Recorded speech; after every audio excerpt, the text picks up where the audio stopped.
Hola gente, hola, bienvenidos a otro encuentro con este canal del grupo Grite, nuevamente con un invitado de excelencia, hoy nada más ni nada menos que Brett Leonard, no solamente uno de los directores más interesantes que ha dado la década de los 90 y el nuevo milenio, sino además un verdadero adelantado a su época.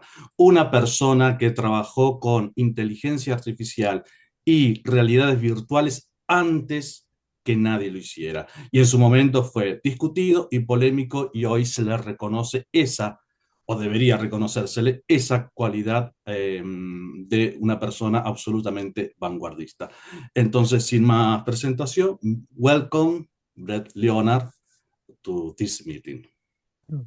It's good to be here. Thanks. Yes, Fernando said that is our, of course, genuine privilege to converse with you today, and your career is consistently anticipated the very contours of our digital age, as everyone a step ahead of the age. Your first works was not pretty much understood, but maybe criticized. But nowadays, you are one of these kind of pioneers, seers, visionaries that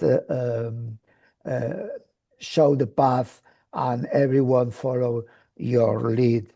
So we are very eager to explore your artistic vision and intellectual curiosity Yes. that have guided you to your remarkable journey.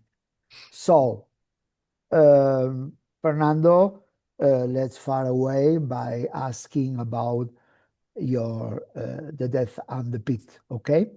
Ok. Sabemos que Brett Leonard comenzó su carrera con una película muy buena, muy recomendable llamada The Dead Pit, muy sólida para ser una película debut, muy sólida, muy buena. ¿Cómo llegó a esa película que es nada más ni nada menos que su debut autorial? Yes. The Death Pit marks your directorial debut, Yes. and it is an excellent film in every way you can consider it. Mm. Could you kindly share with us how you came to direct it? Certainly. Yes. Well, I was working as a crew member in a lot of films that were being shot in the Santa Cruz, California area where I lived. And I would get on these crews as a grip or as a greensman or as a swing gang, the day laborer. And it became about that in some of these smaller budget films, they needed somebody to go and shoot second unit. And so they'd ask, who here knows how to use an Arri 2C? Of course, I raised my hand. I actually didn't, but I learned it right there. And I would, but I knew what filmmaking was. And so I would go out, and they would sometimes give me the action scenes to shoot, like a bunch of guys with like Uzis and blanks and two vans, and I would go out and I would shoot whole action scenes that became the centerpieces of the movies. And when they got back what I was shooting, it was like it was from another movie, a much better movie. And so some of the producers that were on some of those early films started seeing me as somebody that they felt could direct. And so one of them, who was producing this low budget film that really never saw the light of day much, saw all these action scenes I shot. And I was doing like 200-yard dolly shots from a convertible Mustang and all kinds of very, elaborate camera moves. And he said, I want to make a zombie movie. Do you want to direct it? And I said, absolutely. And he said, do you have a story idea? And I said, I absolutely happen to have one.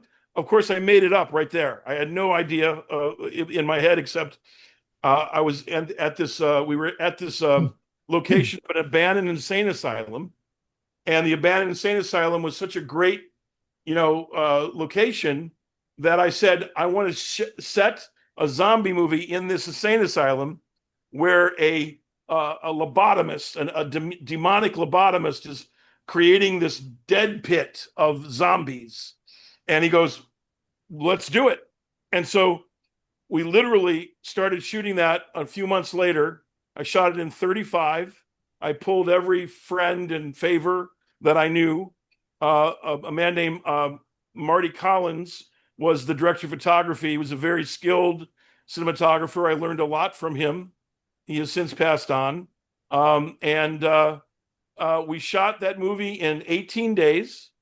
And it was very, very, very designed because the location we were in was so visually rich that it allowed us to do some really amazing things compositionally. So later on, one of the big reviewers of zombie movies called it the only zombie art film ever made. So, because it kind of certainly it is. Yeah, Certainly it is.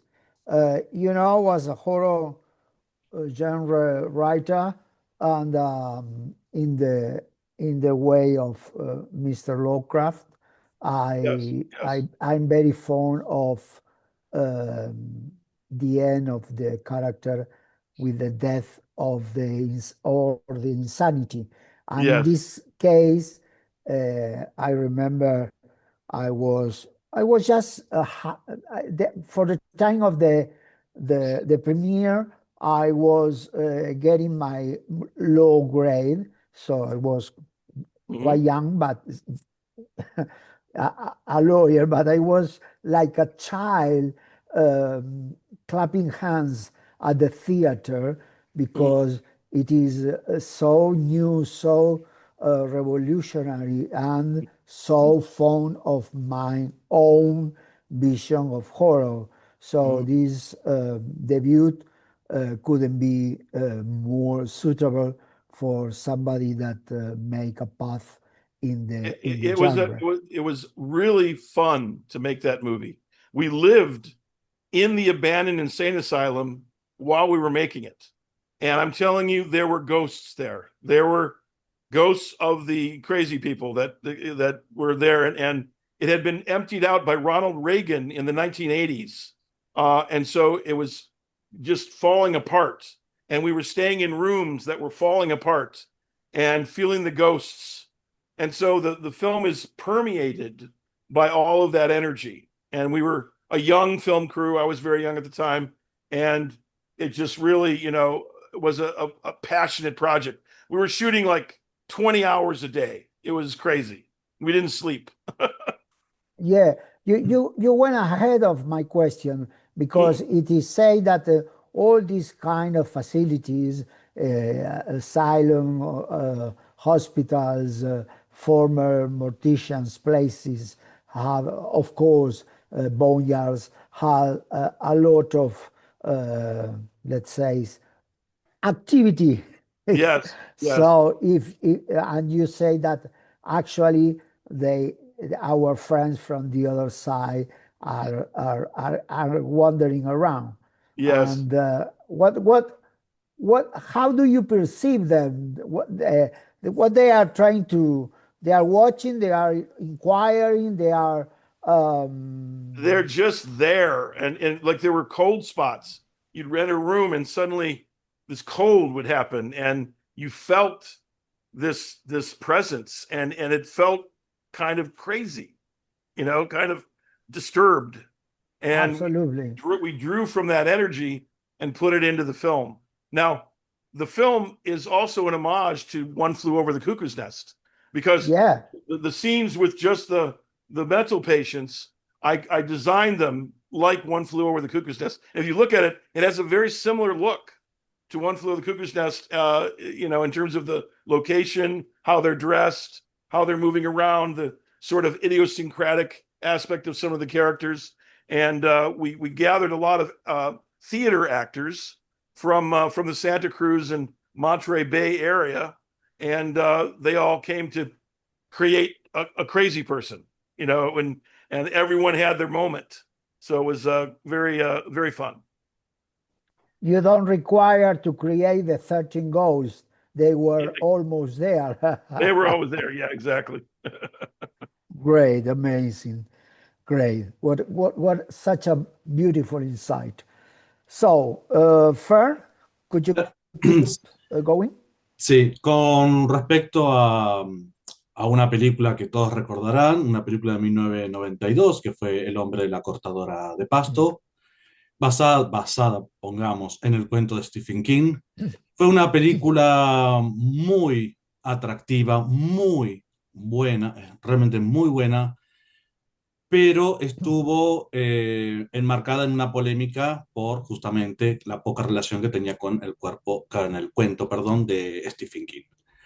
La pregunta es, ¿cómo recuerda esa experiencia de haber hecho una muy buena película que de alguna manera se perdió en una polémica de la que era ajeno? ¿Y cómo recuerda la experiencia hoy?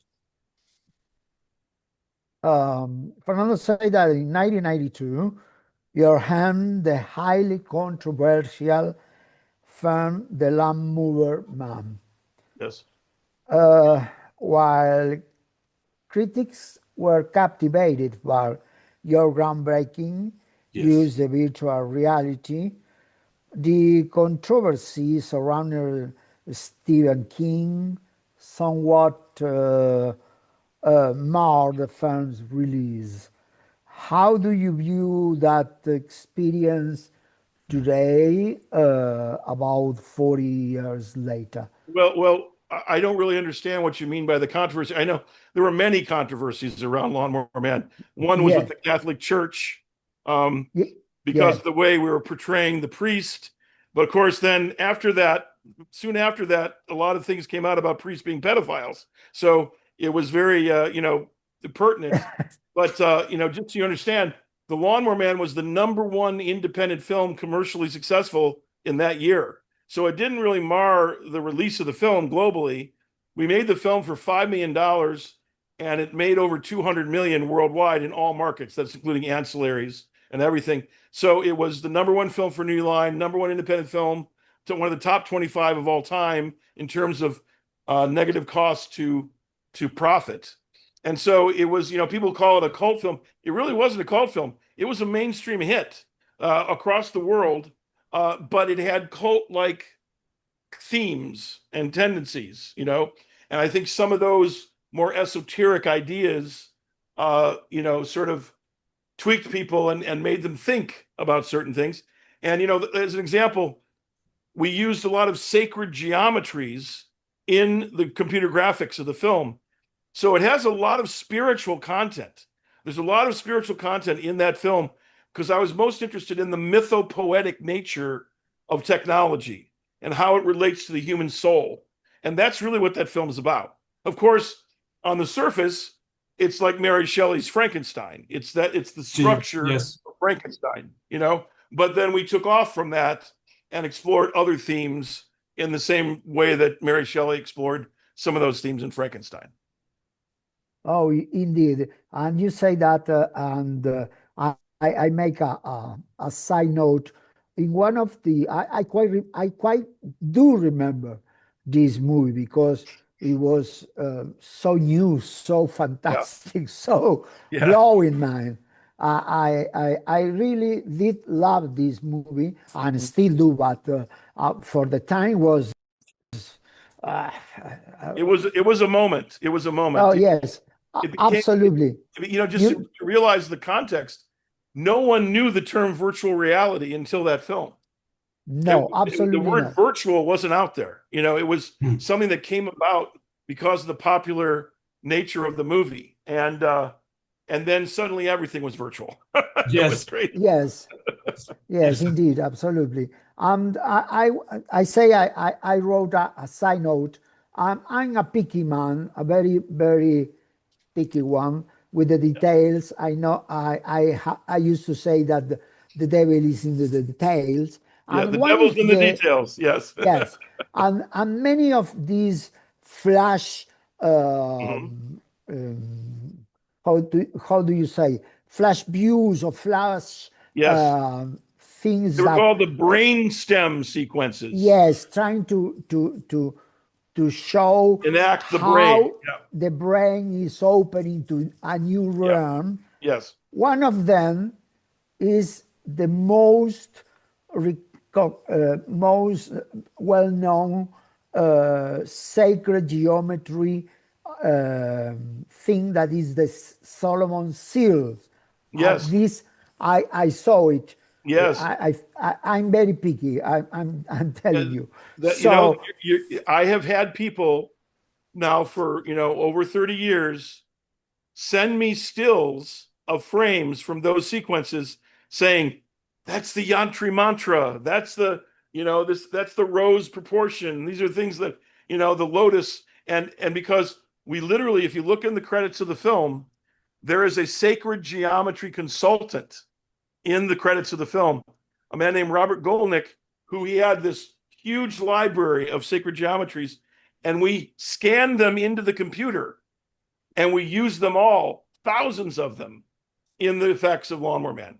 So we put every sacred geometry from human history into that movie. And I really think that's one of the reasons it was so successful. It was like it was potent, yes.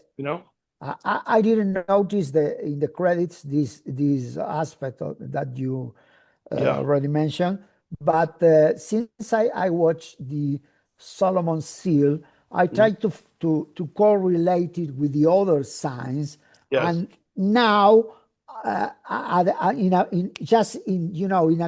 the glimpse of the night, I realized what you're trying to show. We as individual, with our sinners, as you can say, or our claudications or whatever, we are part of a big thing that is rule, but this kind of symbols or rules that are absolutely unknown, but the initiated. It unlocks something. Absolutely. Yeah, and it unlocks in the story the intelligence and the powers of Job, of the character of Job. And so, we're saying that essentially alchemical symbols are the power of being human more than the technology. Absolutely. Yes. The technology is a way of delivering that. When I saw the Seal of Solomon, that I presume in those days, there are, at least in Argentina, there were a bunch of people knowing what really it is and the meaning of this Solomon seals. I started to connecting dots and say, oh my gosh, there is something behind this. This is really huge. So it was a conscious decision. I wanted to make cinematic magic because, a lot of my initial influences in cinema were avant-garde cinema. People like Kenneth Anger and Maya Deren, and they were doing rituals with cinema. Now, I was making commercial movies, but I would embed into those commercial movies ritualistic components that would create a pure cinematic experience that you could only deliver in that way. And it was very powerful. And we were experimenting with that. My partner, Jamil Everett, who was the producer and co-writer, was very knowledgeable about many comparative religions, spiritual, symbolism, etc. And so that was a real focus for us, to put magic into the texture of the movie, not necessarily the plot, but the texture. Yes, I'm really thrilled listening to you, because it's one of my, everybody has his cuckoo things besides silence and death. This is one of mine. The golden proportion, the math as the language of the universe, and so on. So learning that everything is behind your movie, and you put the success of the movie in this kind of addition behind behind the cams It makes, I believe it's made the film live on for generations, because those symbols are potent. They have power. And so, absolutely. and people may not even understand because they're almost subliminal in how fast they flash, but they're there, and they're very much part of what the story is all about. Yeah. All right. Fernando, Um, far away. sí, regarding the idea o avant-garde, tus videos musicales con Billy Idol son prácticamente films avant-garde. Yeah. Shock the System is a horror Yeah. movie. It's Yeah. basically a short horror movie. Yes. And Heroine is an avant-garde story Yeah. told through distortion and glitch. ¿Cómo, Yes. cómo llegó a dirigir esos videos? You've seen my Billy Idol heroin videos? Yes. Yeah. Those are very, those were only, they didn't show in the States because they were too controversial. They showed in Oh, the rest of the really? world. So you actually have a reference for that people in the States don't have. And I shot those with a super a high 8 camera, a camcorder at the time, and lit it with 4 flashlights. So it was kind of like a Dogma 95 type production. And then we would put that through what we called the Swarm Cam Fusion Station, which was a real-time effects device. And we made multiple versions of heroin from mixing it in real time with the visual effects that were created in real time. So it was like an interactive video creation. We did that at a place called Cyberlab 7 with a friend of mine, Dan Mapes, who now is running a big company called Versus. And it was very experimental at the time. It was like, and Billy really supported that. He was very excited about doing it that way. Yes, and actually, Shock the System is it was one step ahead again of Yeah, the. yeah. So Shock the System, just is an homage to a Japanese horror film called Tetsuo the Iron Man. Oh yeah. And it's one of the most incredible, disturbing films ever made. Yes. And when I saw it, I'm like, I've got to do something with that in a music video. So I took it to Billy, and we had Stan Winston, who was, the premier makeups guy, do the makeup effects. And so we were putting all those metal pieces onto Billy all night as we were shooting, one piece at a time, one frame at a time. It was very, very tedious, but it for me, I love the look and feel of that thing, and also I just love Tetsuo, the Iron Man. It was really an amazing film. Yes, it's amazing, all of this. Okay, Emiliano. Sí, sí, gracias, Pablo. Además de este vínculo avant-garde que mencionaba entre sus películas y sus videoclips, la estética de sus películas, de sus largometrajes, tienen mucho también del frenetismo que se suele mostrar en sus solía mostrar en sus videoclips. Dado que tiene experiencia en esta realización en este formato acortado, mi pregunta sería: ¿cuánto de esta estética suele trasladar a sus largometrajes de manera intencional? All right. Por ejemplo, perdón, Pablo, por ejemplo, en el montaje, ¿no? En la edición, se nota bastante. Yes. Emiliano said that the aesthetic of your films often exhibits the frantic pace of music videos. Given your extensive experience in directing music videos, to what extent do you intentionally carry over that aesthetic into your feature films, well, music videos were like an experimental lab to experiment with techniques. But often, because I was first a feature filmmaker, I didn't start with videos. Many people that became feature filmmakers started as music video directors and then became feature filmmakers. I started as a feature filmmaker and became a director of music videos. So in many ways, the features were informing the process of the music videos more than the other way around. Yes. Yes, yes. Yes. Okay. Next one, Emiliano. Sí. Brett ingresó al universo cinematográfico de Marvel con la película Man Thing.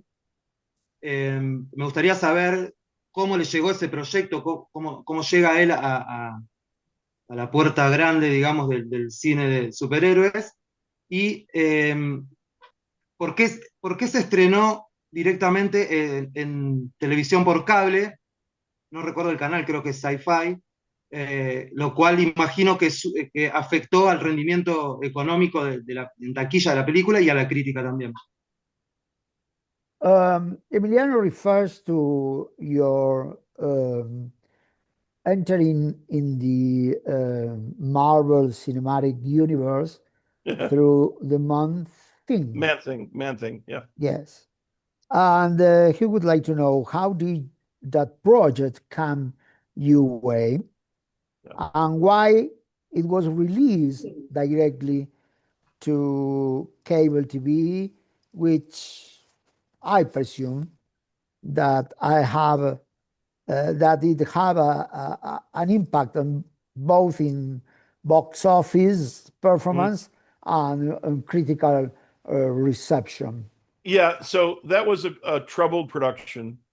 It was early on in the Marvel Studios, and it was a very low budget film. So they wanted to make a low budget film in Australia, which I went to Australia. I had a wonderful time making Australia with all the Australian talent, but there were no names in the film. There was no stars. It was all unknown Australian young stars. And because of that, it wasn't going to be released in a big box office way. It was actually a very independent guerrilla Marvel movie, okay, which is very rare. I mean, it's, I look at it now and look, the thing that happened is I had developed one script for it. I cast it with all these young actors, and then Marvel at the last minute threw that script out and gave me another script to make with it, which sucked. The script was not good. I had, at the end of my script, the Man Thing was the only creature left. And everyone, the protagonist and everyone else, got sucked into the swamp because it was about nature being, having its revenge against mankind's hubris. And I think that the genre boys that would love Man Thing would have loved that, right? Instead, at the end of that, Marvel insisted that I have a kiss between the police chief and the school teacher, and it was horrible. I just hated it. And it was like, so story-wise, I do not like what they forced me to make in terms of a screenplay. But the look, the feel, and some of the themes of the film, I really enjoy. The creature itself, I think, was a very wonderful creation. And some of the indigenous, Indian, we had Rawiri Paratini from Whale Rider playing the indigenous person who was chanting and bringing the spirit of the Man Thing alive. It's about oil being, very invasive in the environment. So it's an environmental Marvel movie, which is very rare. And also has the only pair of naked breasts in any Marvel movie. So you nasty boy.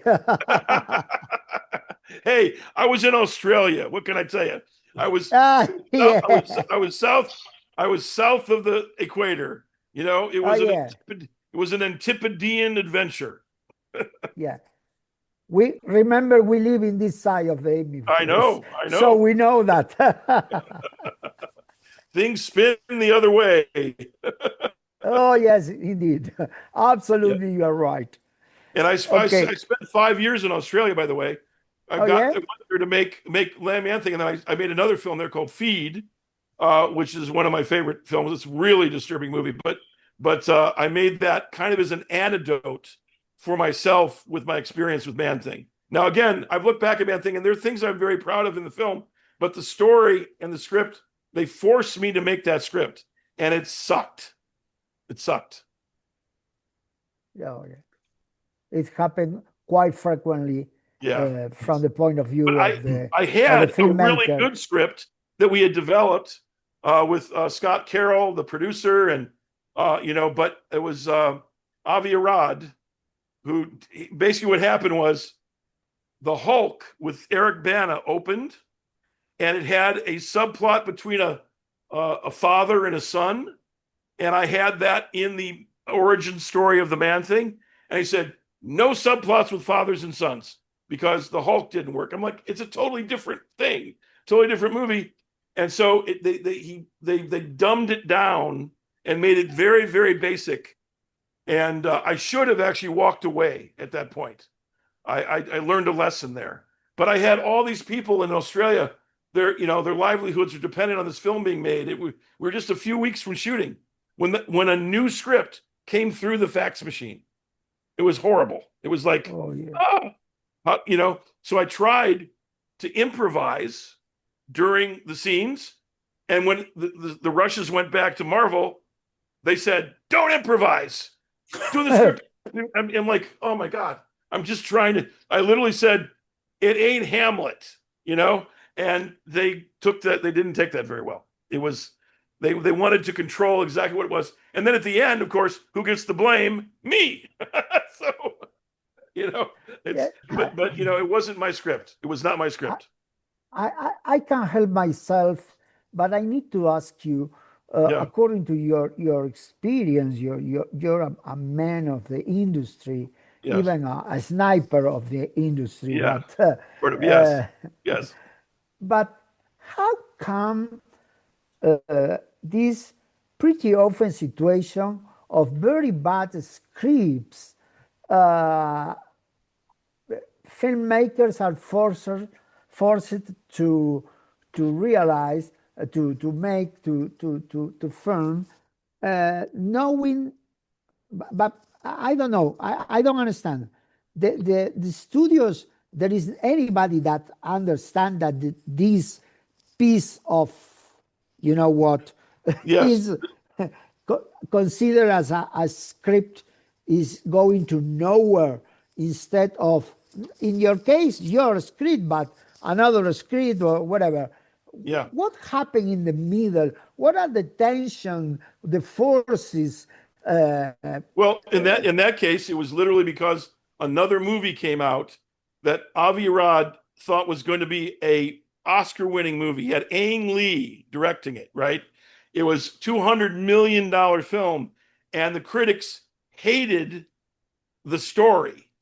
And so anything that was like that story, he wanted to eradicate from other Marvel films. And I understand. Oh, Look, the truth is, I understand the impulse. It's a commercial impulse. It's an impulse to not make the same mistake twice. But it really had nothing to do with that. And so it becomes the whim of someone who is in control, who is also controlling the money, just suddenly going, I don't want to do that. Make it about a dog instead of a cat. Make it about, and it's what I call the whim of iron. It's a whim, but they have great commitment to that whim, and then it can shift at any moment. And it's very difficult unless you have power in the situation to say no, and like I said, what I should have done was walk away when they changed the script on me. But I felt a responsibility to the people I had cast in the movie, all these Australians. I was living in Australia at that point. I ended up living there for quite a number of years and marrying someone there, all that. So it was a lesson. Let's put it that way. yes, the disparity of bargaining power. Yes. Yeah. Yes. Yes. How shame of them. Okay, Emmy, keep going. Sí. Pablo, hay que decir en favor de Man-Thing que quizás su punto más alto es su estética visual. Ya lo Sí. había mencionado él en parte, y me parece que es en donde él quizás tuvo más injerencia o tuvo tal vez más decisión, o no, o más peso, pero es un punto a rescatar de esa película. Yes, Em, excuse me. sí, Amy is saying that on behalf of your main thing, one of the high points is the aesthetic. That is all due of yours. Yes, yes. So And that, my collaborators. I had a of great course, art department art director, and also my cinematographer Steve Arnold, who I worked with on a number of films. He also shot Feed that I did in Australia, and we built that swamp. That swamp is all artificial swamp. It was a giant tank, and we had 400 fake swamp trees, and we were able to go in it with a techno crane, a super techno crane, and yeah. travel along the water and go anywhere and really have some amazing aesthetics to the camera moves, etc. So I'm very pleased with that part of the movie. It's just the story that sucks, Yeah, yeah. yeah, yeah, yeah, yeah. which is a big thing. That's important. Yes. Okay, Amy, fire away. Sí, una última inquietud con respecto a Man-Thing. Brett tiene un papel pequeño dentro del reparto de la película, pero podría decirse que bastante relevante para la historia. ¿Era su intención desde el principio interpretar ese rol o fue una necesidad de momento?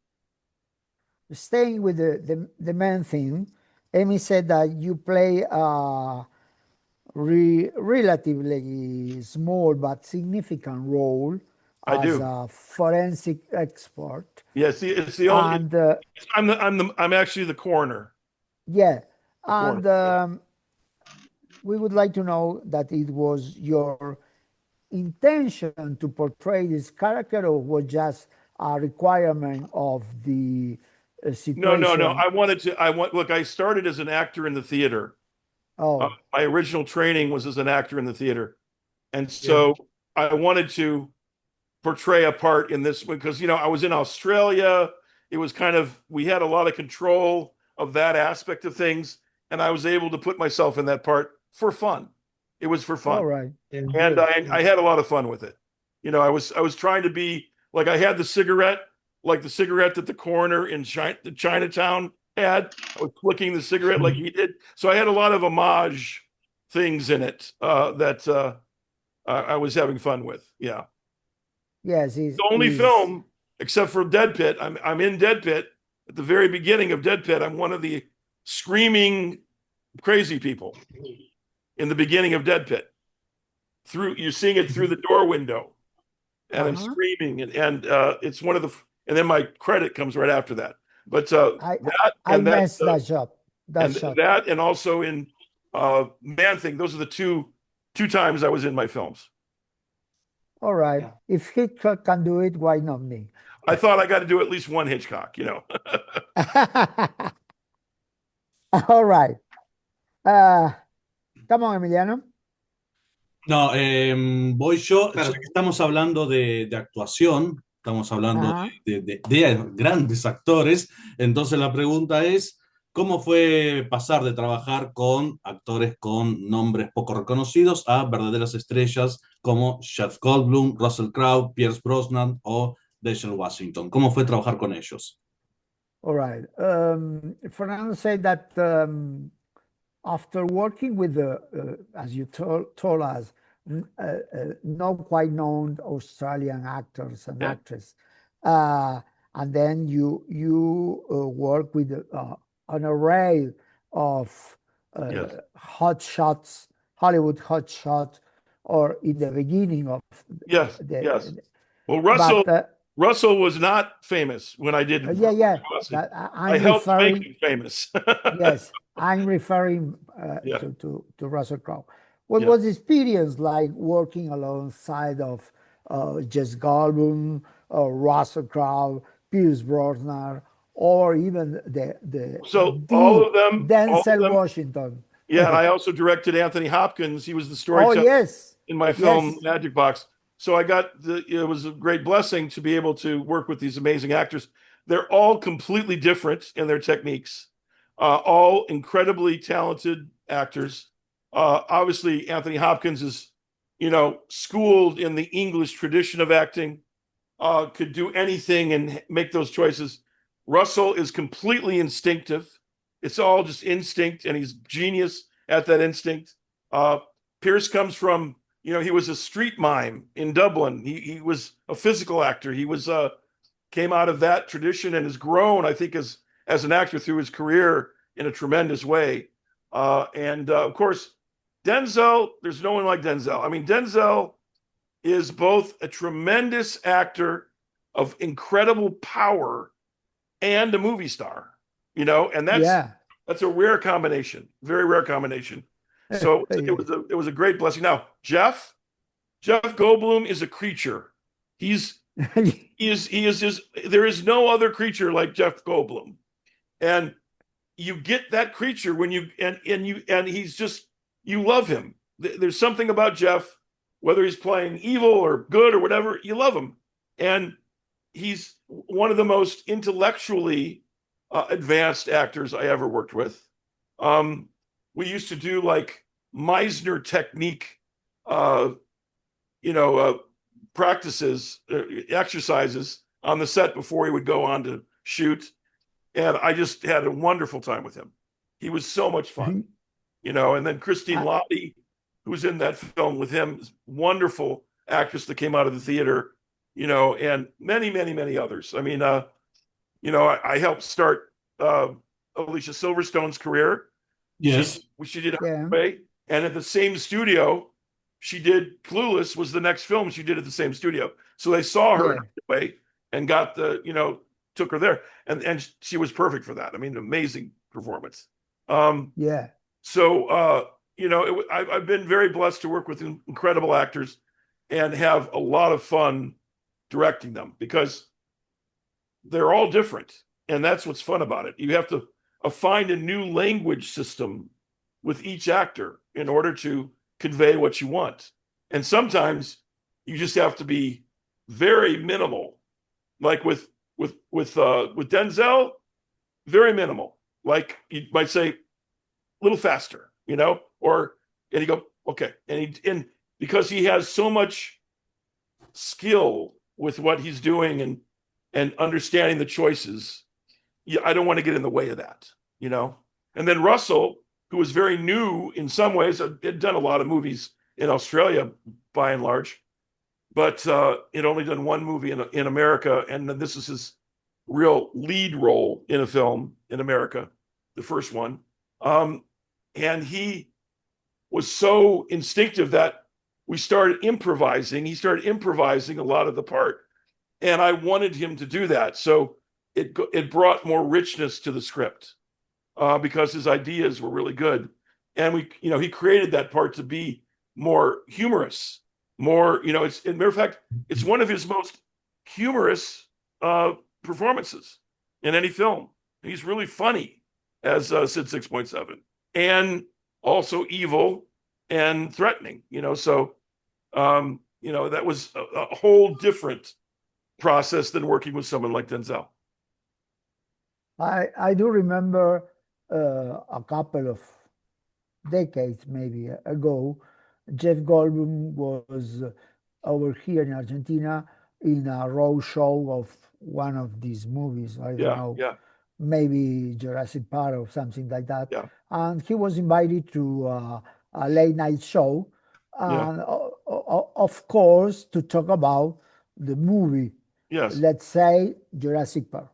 Yeah. And he appeared with a piano. Yeah. And he spent the whole interview playing the piano. Yeah. He's a great musician. But is often played. He didn't answer a word about the movie. He don't care. And say, it's, Yes. Well, sorry. Jeff can be a bit eccentric, but again, you just love him. I don't know. He's so lovable as a being and so intelligent that he gets away with a lot. Let's put it that way. Yeah. And what was my personal interest? What was your filmmaker work with Sir Anthony Hopkins? What was the relationship? Well, we brought him in to do the over narration, the storyteller for my film, The Magic Box, which was the 3D IMAX telling of Siegfried and Roy's life story. Oh yeah, Whom passed on now, and he related to their story. He became good friends with their manager Bernie Human, and so I got the chance to. I went out to his house in Ojai. He was living at the time, and I knocked on the door, and he came to the door, and I said, "Sir Anthony," and he said, "You call me that again, I'll punch you in the face. I'm Tony." And he was the most amazing thing. I had about 2 to 3 days with him. We had to fly him because of guild regulations to Vancouver to do the recording of the narration, which started with William Blake's Tiger, Tiger, Burning Bright in the Forests of the Night. That wonderful poem. Yeah. And on the flight, which was in a private jet to Vancouver and back again, he basically gave me a one-man show of like all his impressions. He was doing Burt Lancaster from the Rainmaker. Look at that sky, and so we had these phrases that would go back and forth, and it was like being 2 feet away from one of the greatest actors in history giving me my own show. It was incredible. Absolutely incredible. He had total childlike wonder and all these chops, all these incredible techniques at his fingertips. And it was really one of the high points of my life to have that experience with him. Yeah. Yeah. He did a Rod Steiger. I can't do Rod Steiger. He talked about Rod Steiger would call him up later in his life and critique him on his performances in a certain movie, because Rod Steiger considered himself one of the great film actors, which he was, by the way. Yeah. So Tony, I see what you're doing. It's like, and Tony would do Rod Steiger in those phone calls to me.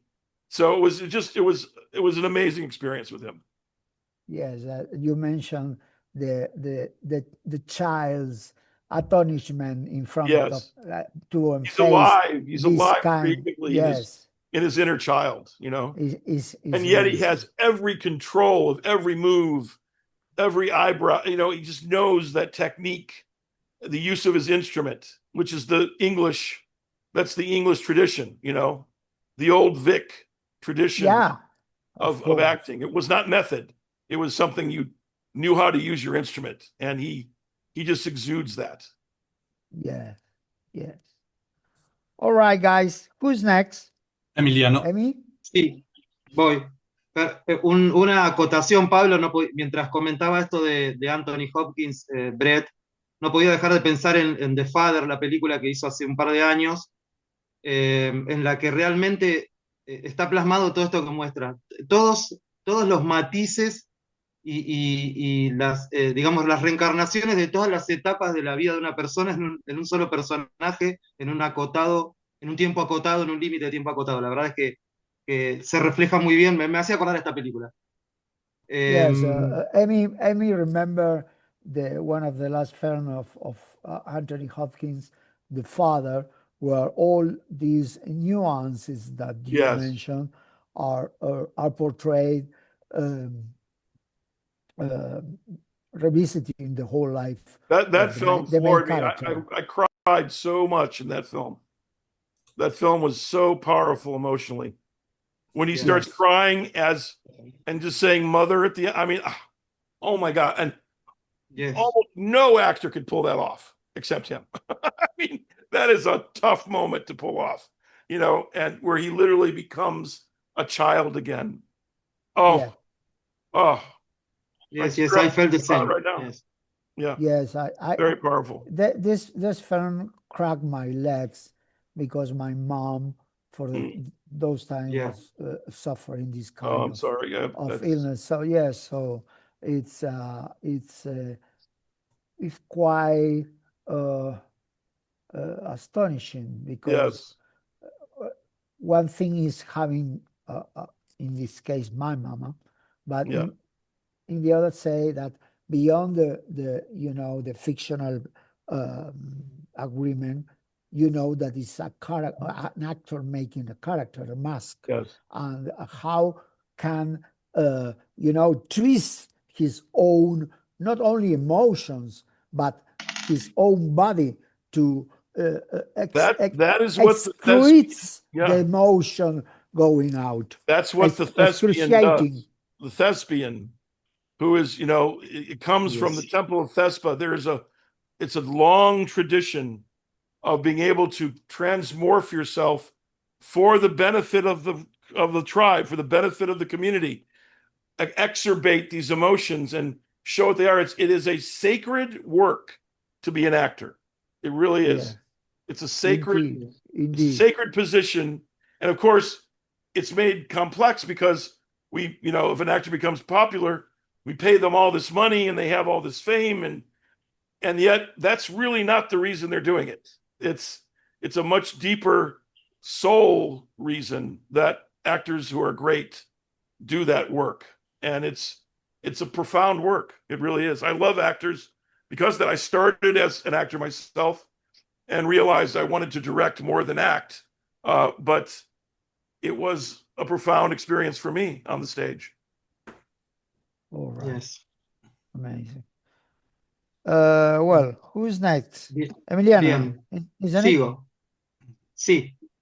Brett ayudó a crear un sistema virtual e inmersivo, como es Ubiquiti VX, el cual propone un gran avance para las terapias virtuales. Mi pregunta, ¿de qué manera su rol de narrador, storyteller, en cine ha influido en este proyecto? Y si hay algo de ese proyecto que puede influir en su rol de cineasta hoy. Digamos, si habría cierta dinámica de feedback entre los dos roles, ¿no? Well, Amy said that you strongly contributed to the development of an immersive virtual system, Ubiquiti VX. Isn't it? I'm the co-founder of the company. So it was myself, David Kirshner, who is a brilliant entrepreneur, and Dr. Skip Rizzo, who is the #1 VR clinician in the world. And we brought virtual therapies into a platform that is easy to access. So we want to get virtual therapies that have great efficacy out to more people by just clicking on a link. And we've been in business about 2.5 years and are just about to launch our platform very soon.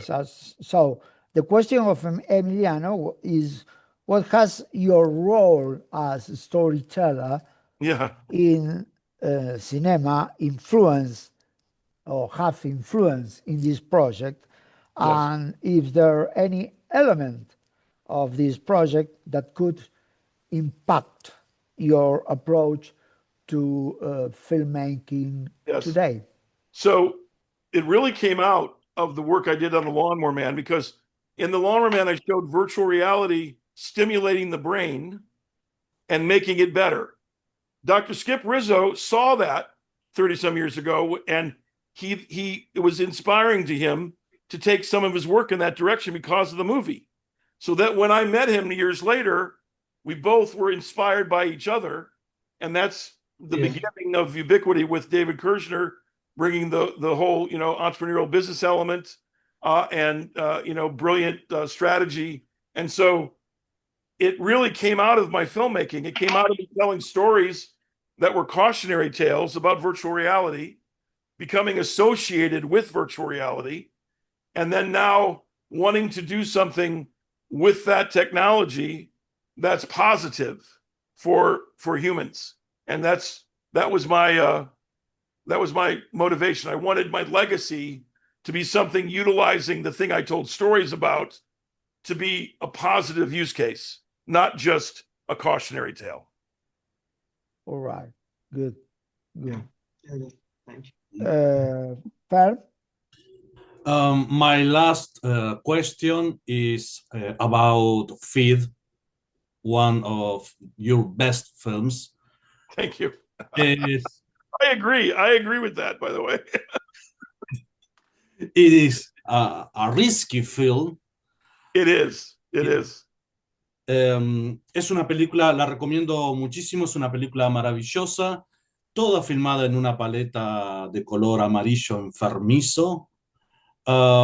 Es sobre pasiones, formas de tratar de entenderse uno con el otro, relationships, hard ways of relationships. Mi pregunta es sobre la actuación, ¿cómo encaró la actuación en esta película en donde todos los personajes tienen que dar mucho de sí y por el momento parecen como estar al borde de una ruptura mental, al borde de la histeria? Yes. Fernando said that, as you understood, and we couldn't agree more, that Fit stands as one of your finest works. Mm. It's a story of passion Yes. and erotism, if it may say.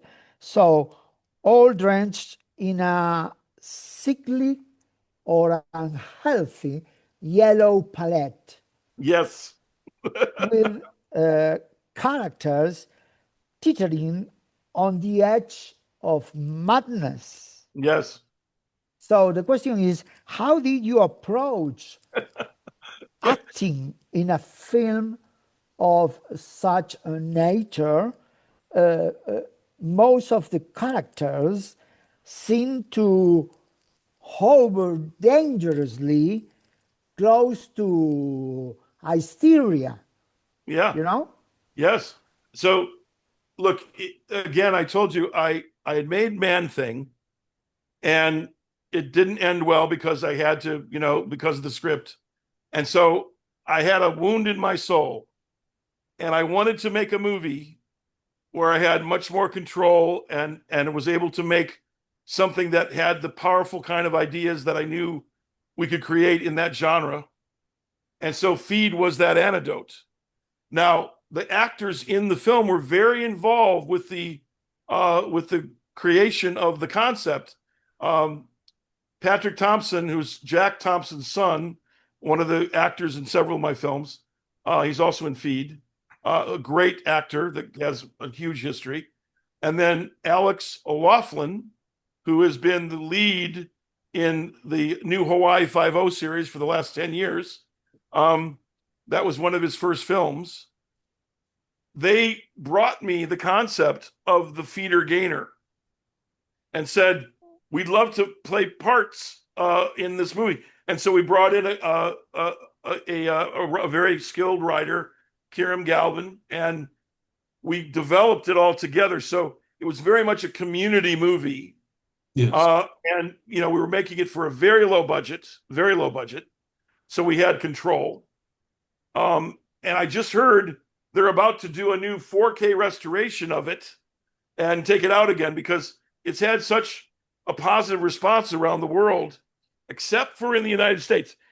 It's too confronting for America.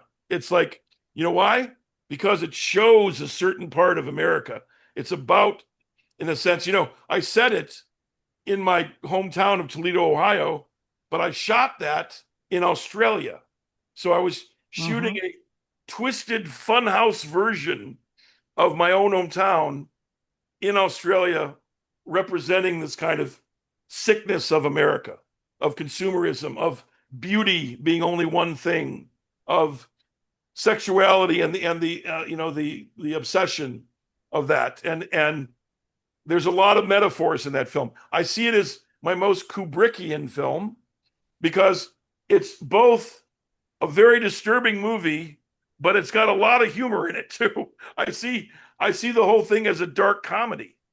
You know, I mean, when you have a 650-pound woman in the center of your frame, naked, there's some just inherent, metaphor going on. Let's put it that way. It had a feeling of what Kubrick affected me so strongly with Clockwork Orange and the garish colors, and Yes. so we're playing with some of that aspect of the black, very dark comedy connected to very disturbing things, and so and we shot that again in about 15, 20 days. It was very, very small, tight budget. And everybody in it gave their all. We were all hovering on the edge of hysteria while we made the film. But you again hit a home run. Yeah. With this lower budget and few days of filmmaking, you hit another home run. Yeah, well, the thing is, sometimes when you have limitation really can be a positive thing for the creative process, because we were all together making this movie. It's so intense, that movie. So it was constantly heightened emotion and heightened exactly effect, and I wanted, in the last 20 minutes where it's just three people in a room and there's only one gunshot, I wanted to, with just editing and their performance, create this hysteria that was just beyond anything I could see in a movie where drills are going into eyes and things like that. I wanted to show that you could do it just with cinema. And if you look at actually the original Texas Chainsaw Massacre, that's the way that film is. They show trauma, and there's very little gore in that film. Very little. You don't see much of it. And that's the same thing with Feed. And because Saw had come out, and I thought it was a good film, but when you put drills through people's eyes, it's an easy way to get an effect. I wanted to get that effect through psychosexual behavior. And that's what happened in that film. All right. Great answer. Yeah, I'm very proud of Feed. I'm very proud of Feed. And when I went to Europe with it, the Europeans loved it. I mean, it was like they would say, "Oh, forget Lawnmower Man, Feed." And I'm like, yes. Give me more. Exactly. Pablo, Right. Pablo, perdón, ahora viene la última pregunta de Emiliano, pero te quería interrumpir. ¿Podría explayarse un poco más, Brett, acerca de cómo fue la recepción de Feed en América? All right. According to your last remark about Europe reception of Feed instead of well, that's what we want to know. Yeah. What was the reception of Feed in America? It was they were like, "How dare you make this film?" Oh. I mean, it was, just American critics are very puritanical, Oh, yes, absolutely. And so things to do with body horror, and it was very, very, very Cronenberg-like as well. One of my great influences is David Cronenberg. I think he's one of the great filmmakers of his generation, and his body horror and how those themes are played out. Obviously, that was part of Feed. With the fat, being put in funnels down someone's throat, and these things that were conceptually disturbing, but weren't showing violence in a usual way. It was psychological violence. It was, and that to me was just a wonderful vein to mine in the context of how far can you go with just pure cinema, with just three people in a room, and the concepts that are binding them together being, so strong. And of course, the most, the most likable character in the film is the woman. She's, she's devoted. She's the only one that truly loves, and Gabby Milgate, who played that, she was, an instrumental role in Muriel's Wedding, the film Muriel's Wedding. She's the sister that always goes, "Oh, Muriel." That's Gabby. And we had to create that fat suit that was created by the same guys that did the makeup effects for The Matrix. And they were brilliant. And I had to send her to a spa for several weeks after. That was my deal with her, so she could lose some of the weight that she had gained for the part. And she was psychologically traumatized by playing that part. And if you look at her performance, it's amazing. Her performance is amazing, because it spans all of these human emotions that are so raw and vulnerable, and I just really appreciated what she gave to that film, because without someone playing that way, it wouldn't have worked. Yes, absolutely. It's amazing. So, the last one was for Emiliano. Yes. Las implicaciones que las nuevas tecnologías pueden tener sobre la vida cotidiana fue uno de los temas, fue y es uno de los temas recurrentes de la obra de Brett Leonard. Mi pregunta sería, ¿qué piensa de hacer cine hoy en el marco de una, no sé si decir revolución tecnológica, o simplemente tecnología, que está cada vez más imbrincada con la realidad y cuya distinción se nos hace más y más difusa? Yes, good question. Amy said that the implications of new technologies on daily life have been a recurring theme in your work, isn't it?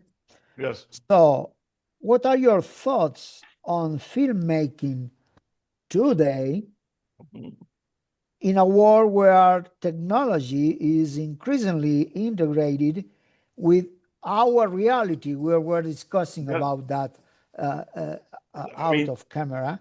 And the distinction between the two situations becomes ever more, let's say, blur. Yes. What do you think? Well, look, because of the themes of the films I did in the 90s, which were these techno-mythology films, I have, in my life, it's like I'm living inside the films I made several decades ago, which is just a wild experience. Oh, yes. And they're all more relevant today than they were when I first made them. So because many of the things that have happened in culture, those films were somewhat prescient about, and so that the thematic of what happens to the organic human being, the human soul in our technological transhumanist society, that to me is one of the main stories we have to mine and plumb and tell, because it is affecting and changing the very nature of the human organism, of what it means to be human and what it means to have belief in something larger than ourselves. Is that thing larger than ourselves simply the God we're creating with AI? I mean, these are questions. I'm not saying I have the answers. I'm saying these stories need to ask these questions so that people can explore them. And so I'm always going to be fascinated with those aspects of culture, because they're so at the forefront of what's affecting things these days. Even if you look at the political situation being so, affected by social media is, in a sense, a kind of virtual reality. Everyone's living in a virtual essence of themselves and of others without having real connection. That's incredibly dangerous. And so cautionary tales need to be told, but also we need to tell utopian tales. We need to tell positive stories about what AI can do, so that we actually can be magnetized towards a positive future as well. I think that's the storyteller's responsibility, is in both those areas. All right.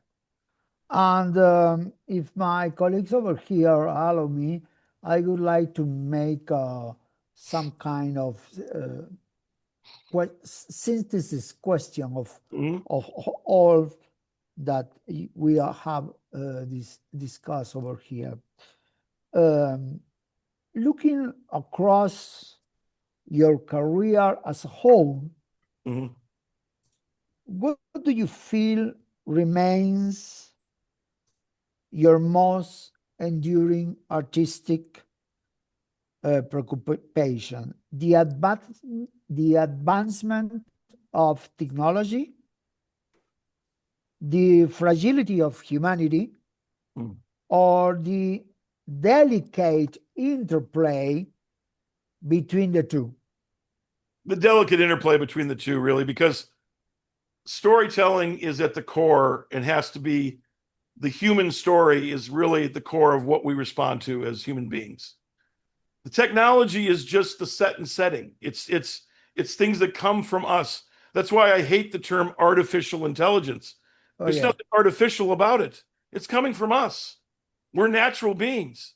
So by saying it's artificial, we're instantly couching it in a semantic way that distances it from ourselves. And so by distancing it, we're making it more powerful. We're giving it a power over us as opposed to being a superpower that we own. And so the way in which we posture stories needs to have that synthesis so that the inquiry can go deeper and deeper and deeper. And that's, I believe, the responsibility of the artist, of the storyteller, is to stimulate the depth of the inquiry into these themes. And these themes happen to be ones that are affecting life on this globe more than many, many others. Although all the old themes that have been dealt with in Greek tragedy and Shakespearean, storytelling are all still there. Oh, yeah. They're just couched in a different set and setting. And so that set and setting, of course, mise en scène, can be expressed cinematically in a way that no other medium can do. Pure cinema is its own medium that can express these concepts and story and plot and character and emotion in a way that synthesizes those things like no other medium. That's why I believe we're in the moment where cinema itself is going to be evolving to another level of the medium. Interactive, emergent narrative storytelling, or creating what I call story worlds that are emergent, interactive story worlds, where you're able to go in and become part of a movie, become interactive with it, so you can have a more real-time expression of your own self being reflected in that story, in those genre tropes, in the aesthetics of the mise en scène. And all of those things will be somewhat controllable by the participant. So in a way, we're all becoming a part of cinema with the technology that is enabling it. It's a very wild time. It's a revolutionary time. And it's a time for true process experimentation to find out what this new medium is and how it affects the organic nature of being human. Let me say, sir, humbly say, that hats off to your answer. Thank you. So it's my passion. It's my passion, and it's also my mission to tell stories about that. This is the end now, as the door said. And Fernando, if you want to say some closing words, then I will close as usual and say goodbye to our generous a portrait of grandeur of our guest over here. Solamente antes de agradecerle su tiempo para esta excelente charla que hemos tenido con él, preguntarle para finalizar en qué está trabajando ahora. Oh yeah, I miss always the same old question to everybody of our interviewers. What are you up to? Your nasty mind. What are you doing? Well, it's a wonderful time. I'm working with my son, Shannon Leonard, in AI very strongly. And of course, my company that I'm a co-founder of, we talked about Ubiquity VX, is a very big focus of my activity in life. And he's also working with that company in the AI area. So working with AI as something that fuels the new medium I mentioned is really where my passion is. and that new medium includes the medium of doing, virtual therapeutic creation that also can help heal human beings. So it's in both the healing arena, which I have to thank my good friend Skip Rizzo, Dr. Skip Rizzo, for really, inspiring me and enabling me in, and David Kirshner, my co-founder of Ubiquity VX, and then my son Shannon, working with him is every day on AI is one of the great joys of my life. Great. So, the closing words, Yes. Fernando. Solamente agradecerle muchísimo a Brett Leonard por su tiempo, por esta clase magistral, no solamente en cine, y es una cosa que quiero destacar nuevamente, lo vanguardista que fue, lo adelantado que fue a su tiempo. Y la verdad es que solamente tengo palabras de agradecimiento por su cine y de verdad por su inteligencia y su pasión en este mundo. Yes. Fernando said that he would like to express, we are all together here, agree with him, our deepest gratitude for your time, your candor. Thank you for asking me. I as I said, I did visit Buenos Aires in the past, and I loved it. I loved the culture, the city, everything, about it. And so I look forward to coming back to Buenos Aires. And the only thing I want for this is when I come back, I'm going to call you guys and we can hook up. Remember what I said. My casa is su casa, señor. My casa, su casa, exactly. Fantastic. Well, I look forward to that with great anticipation. Our exchange has been as illuminating as it has been inspiring, because your passion, your condition of a visionary, a seer. You said that you are living in the cosmos that you create a couple of decades ago. So it's